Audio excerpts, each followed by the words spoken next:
അത് ഇത്തിരി പാതളി ചിക്കൻ എടുത്തിട്ട് കറി ഇളക്കണം. മിക്സ് ചെയ്ത് നല്ലതായിട്ട് കറക്കണം. നന്നായിട്ട് കറക്കണ്ട, 3-4 തവണ ക്രഷ് ചെയ്യണം.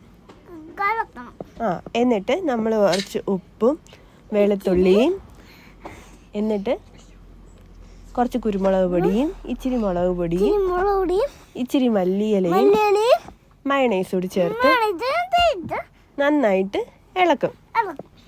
ഇളക്കി കഴിയുമ്പോൾ നമ്മൾ കുറച്ച് 2 ടേബിൾ സ്പൂൺ ബ്രെഡ് ക്രംസ് ചേർക്കും. അത് കഴിഞ്ഞിട്ട് നമ്മൾ അടച്ചു വയ്ക്കും. അടച്ചു വെച്ച് കഴിഞ്ഞിട്ട് കുറച്ച് നേരം കഴിഞ്ഞിട്ട് ഇത് നമ്മൾ എന്ത് ചെയ്യും?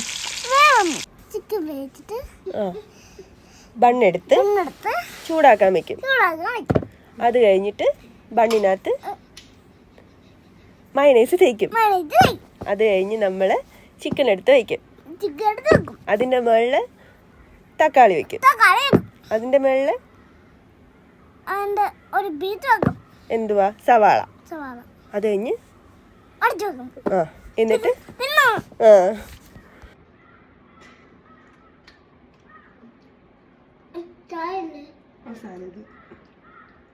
കൊള്ളാവോ?